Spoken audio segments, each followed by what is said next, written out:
Right right sir, మళ్ళీ మీతో మాట్లాడతాను. కిషోర్ బాబు గారు, ప్రధాని నివాసంలో త్రివిధ దళాల భేటీ జరుగుతోంది, దాని గురించి మీరేం మాట్లాడతారు? ఎలాంటి సజెషన్స్ లేదా ఎలాంటి పవర్స్ ఇటు మనం ముందు నుంచి చూస్తున్నాం, పూర్తిగా వాళ్ళకి అధికారం ఇచ్చేశారు. బట్ ఈ భేటీకి సంబంధించి మీరేం మాట్లాడతారు? ఒక పక్క ఎల్ఓసి దగ్గర యూరి సెక్టార్లో భారీగా కాల్పులు జరుగుతున్నాయి. ఈ నేపథ్యంలో ఈ భేటీకి సంబంధించి మీరేం చెప్తారు? చందు గారు, ప్రైమ్ లైన్ ప్రేక్షకులందరికీ హృదయపూర్వక నమస్కారాలు. నా తోటి ప్యానలిస్టులకు అందరికీ హృదయపూర్వక నమస్కారాలు. భారత్ మాతాకి జై, జై హింద్. సో ఒకటండి, ఇప్పుడు మోదీ గారు సిరీస్ ఆఫ్ మీటింగ్ జరుగుతున్నాయి. ఇప్పుడే అందిన సమాచారం ప్రకారం త్రివిధ దళాధిపతులతో ఒక మీటింగ్ జరుగుతుంది. Plus veteran army chiefs, veteran air force chiefs, వీళ్ళందరితో కూడా ఒక మీటింగ్ జరుగుతూ ఉంది. డిఫరెంట్ గ్రూప్స్ లో కూడా. సో ఇప్పుడు నాకు తెలిసి ఒక స్టాక్ ఆఫ్ ద సిచ్యుయేషన్ తీసుకుంటున్నారని అనుకుంటున్నాను నేను. సో ఎలా ఇప్పుడు దాకా ఏం జరిగింది, సింధూర్ 1, 2, 3 కూడా జరిగింది. సో సింధూర్ 1, 2, 3 ఎఫెక్ట్ ఏంది, పాకిస్తాన్ ఎట్లా రిటాలిటీ చేస్తుంది, ఇవన్నీ జరిగినాయి. ఇప్పుడే నాది ఒక 5:30కి army plus external affairs ministry వాళ్ళు కూడా బ్రీఫింగ్ ఇచ్చారు, ఇప్పుడు దాకా లేటెస్ట్ పొజిషన్ ఏంటి అనేసి. సో వాళ్ళు కూడా చెప్పడం ఏంటంటే పాకిస్తాన్ తన యొక్క చర్యలని ఇప్పటికి కూడా వాళ్ళు మానుకోవడం లేదు, తప్పుడు పద్ధతులే అనుసరిస్తున్నారు. వాళ్ళ గురుద్వారాను కూడా వాళ్ళు అటాక్ చేసుకొని అది ఇండియా చేసిందని చూపించే ప్రయత్నం చేస్తున్నారు. దీనికి మతం రంగు పులమాలని ప్రయత్నం చేస్తున్నారు.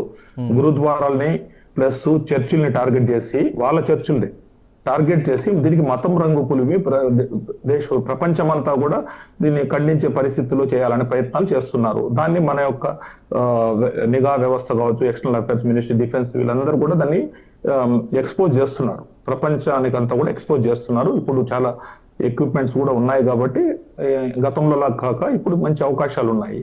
సో అదే విధంగా ఈవెన్ నమ్మే పరిస్థితి ఉందా? ప్రపంచంలో ఉన్న ప్రపంచ దేశాలు నమ్మే పరిస్థితి ఉందా?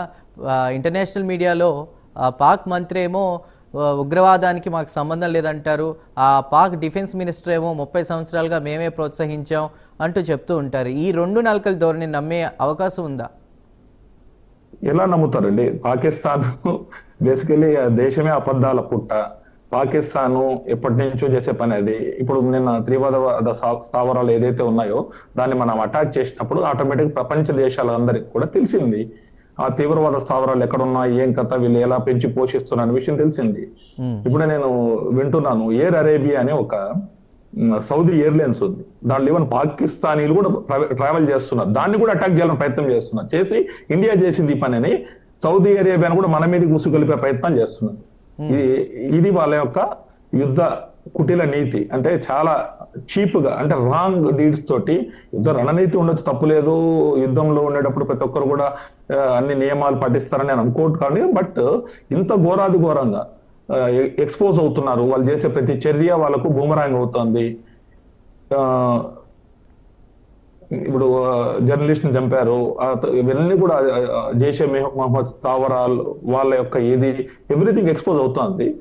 దీనిలో మనం అందరం కూడా హర్షించదగ్గ విషయం ఏంటి అంటే, ప్రతిపక్షాలు ఇండియాలో ప్రతి ఒక్క ఈవెన్ కాంగ్రెస్ కూడా జై హింద్ యాత్ర చేస్తుంది, తిరంగా ర్యాలీ చేస్తుంది. వీళ్ళందరూ కూడా మూకుమ్మడిగా ప్రతిపక్ష పార్టీలందరూ కూడా ఏకతాటికి వచ్చి ఇండియా మొత్తం ఒకటే అని భావనని క్రియేట్ చేస్తున్నారు. మనమందరం కూడా హర్షించదగ్గ పరిణామం ఇది. భారతదేశ సైన్యానికి అన్ని రకాల మద్దతు తెలుపుతున్నారు. ఇది మనం సిమిలర్ సిచ్యువేషన్ పాకిస్తాన్ లో లేదు. మీరు చెప్పినట్టు ఎక్కడున్నారు వాళ్ళ దగ్గర? మన వాళ్ళ బ్రీఫింగ్లు జరుగుతున్నాయి, ప్రతి ఒక్కటి జరుగుతుంది ఒక ప్రాసెస్ ప్రకారం. మధ్యలో వెళ్ళి రాష్ట్రపతికి బ్రీఫింగ్ చేస్తున్నారు ప్రధానమంత్రి గారు. సో త్రివిధ దళాధిపతులు బ్రీఫ్ చేస్తున్నారు. ఇవన్నీ జరుగుతున్నాయి, ప్రాసెస్ స్ట్రక్చర్డ్ గా పోతున్నాము. వేరే పాకిస్తాన్ లో అవన్నీ ఏం జరగలేదు. వాళ్ళు ఇప్పుడు దాకా ఒక 400 డ్రోన్లు ఉపయోగించారు 36 స్థావరాల మీదకి. ఆ 400 డ్రోన్లు టర్కిష్ వాడుతున్నారు, టర్కిష్ డ్రోన్. ఈవెన్ వాళ్ళ దగ్గర కూడా వాళ్ళ డ్రోన్లు కూడా లేని పరిస్థితి. పాకిస్తాన్ టోటల్ గా ఆర్థికంగా చితికిపోయిన పరిస్థితి. కాబట్టి ఖచ్చితంగా మనకు పాజిటివ్ సిగ్నల్స్ ఇవి. మనం వాళ్ళని పాకిస్తాన్ ఇంకొకసారి మన వైపు చూడకుండా ప్రపంచ దేశాలకు అందరికి కూడా ఒక మెసేజ్ ఇవ్వగలిగే అవకాశం ఉందని మాత్రం చెప్పగలుగుతాను. రైట్ రైట్ ఆంజనేయ రెడ్డి గారు, ఒకప్పుడు